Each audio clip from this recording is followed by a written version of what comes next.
यो चाहिँ 3 लाखुरे भन्ने ठाउँ हो। यो यहाँ चाहिँ हामी चिया खानको लागि बसेको छौँ।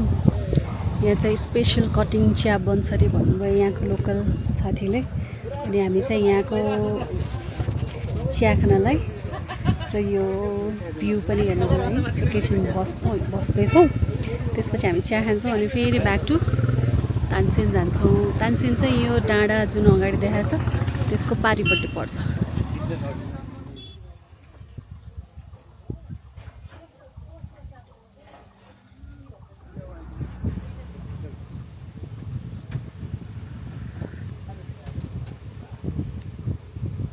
Not bad.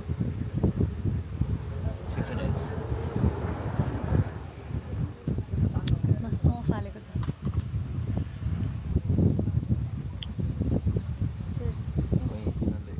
हेलो, यता हेर त।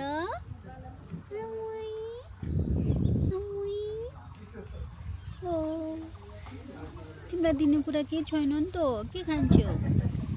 ल सुत, गुड नाइट।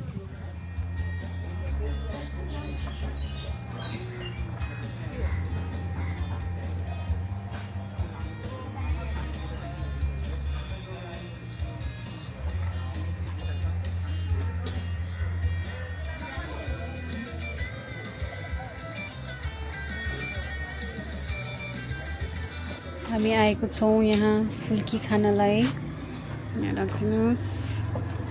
धन्यवाद। यो चाहिँ पाल्पाको स्पेसल फुल्की हो।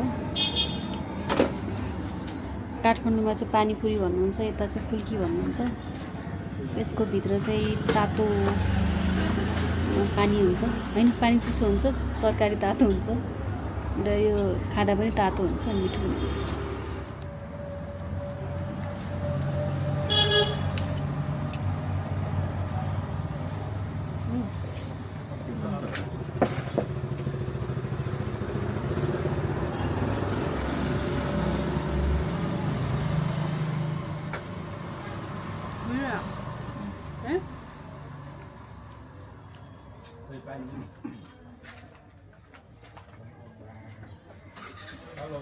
यहाँको चाहिँ स्पेसल अर्को छ चुकौनी।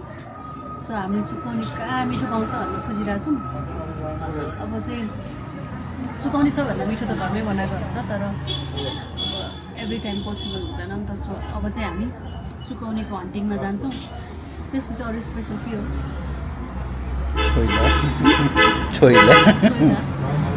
छोइला त अब अनि उहाँले जेरी भन्नुभएको थियो यहाँ चाहिँ, तर त्यो चाहिँ बिहानमा मात्र पाउँछ अरे फ्रेस।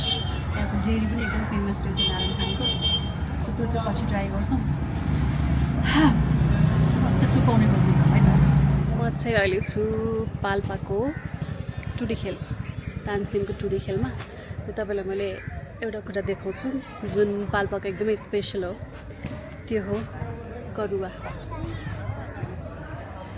र धेरैलाई थाहा छ कि छैन, पहिला चाहिँ यो पानी खानको लागि चाहिँ करुवा प्रयोग गरिन्थ्यो र अहिले चाहिँ पानी खान भन्दा पनि यसलाई चाहिँ सजावटको रूपमा अथवा कहीँ जाँदाखेरि मायाको चिनो उपहार हुन्छ नि, त्यो चाहिँ पाल्पाको चिनो भनेर करुवा दिने चाहिँ अलिकति धेरै चलन छ आजकल होइन। मेरो पनि घरमा छ एउटा करुवा। यो करुवा चाहिँ पाल्पाको वान अफ द फेमसमा पर्छ।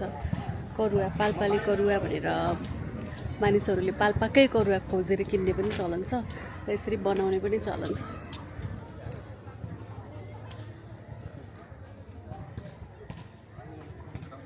बिल्डिङ जत्रै छ यो करुवा।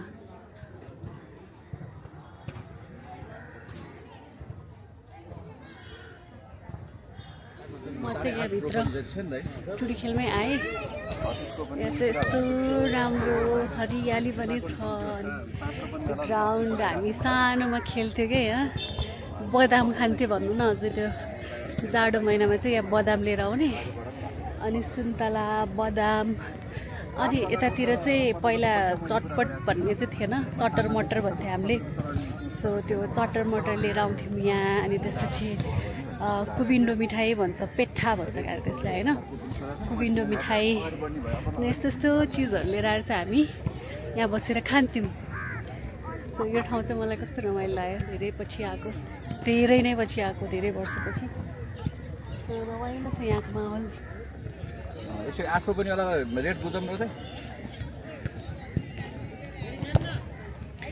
मौसम पनि कति धेरै राम्रो छ अनि यहाँ केही खेल्नु मन लाग्यो भने चाहिँ ऱ्यान्डम यत्तिकै आउन बस्न मन लाग्यो भने चाहिँ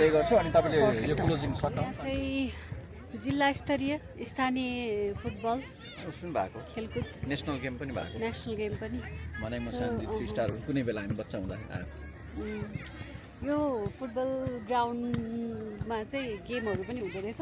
अहिले चाहिँ अलिकति यो ग्राउन्डलाई मर्मत गर्ने बेला चाहिँ भएको रहेछ, तर गेमहरू चाहिँ यहाँ हुन्छ अरे। हामीले चाहिँ टुडी खेल भनेर चिनेको, तर यहाँकै स्थानीयहरूले चाहिँ यसलाई फुटबल ग्राउन्ड भनेर चिन्नुहुँदो रहेछ। र अहिले पनि फुटबलहरू प्र्याक्टिस भइरहेछ। यहाँ टिकटक पनि बनिरहेछ।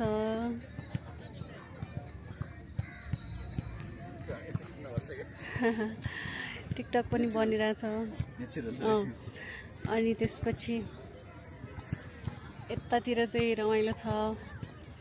अनि धेरैजना अब यहाँ चाहिँ वाकिङ ट्रेल पनि रहेछ। बुवाहरू आमाहरू चाहिँ हिँडिरहेको पनि देखिरहेको छु मैले यहाँनिर। सो अब म पनि यहाँ एक राउन्ड लाउँ कि भनेर सोचिरहेको छु। एक राउन्ड लाएर अघि खाएको फुल्की र खाजा चाहिँ बर्न गरेर अनि त्यसमा फेरि अरू फुड हन्टिङमा जाउँ जस्तो लागिरहेछ मलाई। के कस्तो यो चाहिँ हो हाम्रो पाल्पाको स्पेसल चुकौनी। पाल्पालेहरूलाई मात्रै थाहा हुन्छ चुकौनी चाहिँ। सो यो चाहिँ दही र आलुबाट बन्छ। यो नर्मली घरमा चाहिँ हरेक फेस्टिभलमा यो चाहिँ कम्पलसरी हुन्छ पाल्पालेहरूको लागि। र म चाहिँ यहाँ आउँदाखेरि जहिले पनि टेस्ट गरेरै जान्छु। घरमा त खाइरहेको हुन्छु, सो पाल्पा आउँदा पनि ट्राई गर्छु। सो यो टेस्ट गरौँ त।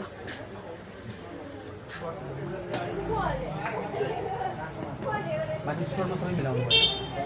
स्टोरमा सबै भयो, अब सामान लिनु बाँकी छ।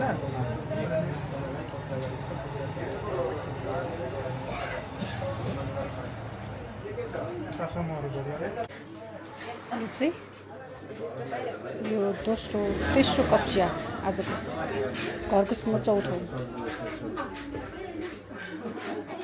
यो चाहिँ स्पेसल चिया अरे।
घर जाने बेलामा ठ्याक्कै पानी पर्यो।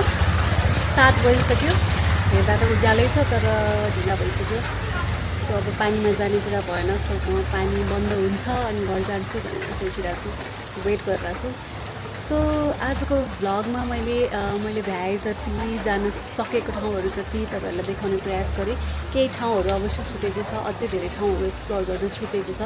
सो म नेक्स्ट टाइम पाल्पा आउँदाखेरि, नेक्स्ट टाइम तानसेन आउँदाखेरि त्यो छुटेको ठाउँहरूमा पनि जाने प्रयास गर्छु र तपाईँलाई देखाउने पनि प्रयास गर्छु। सो आई होप तपाईँलाई आजको भ्लग मन पर्यो।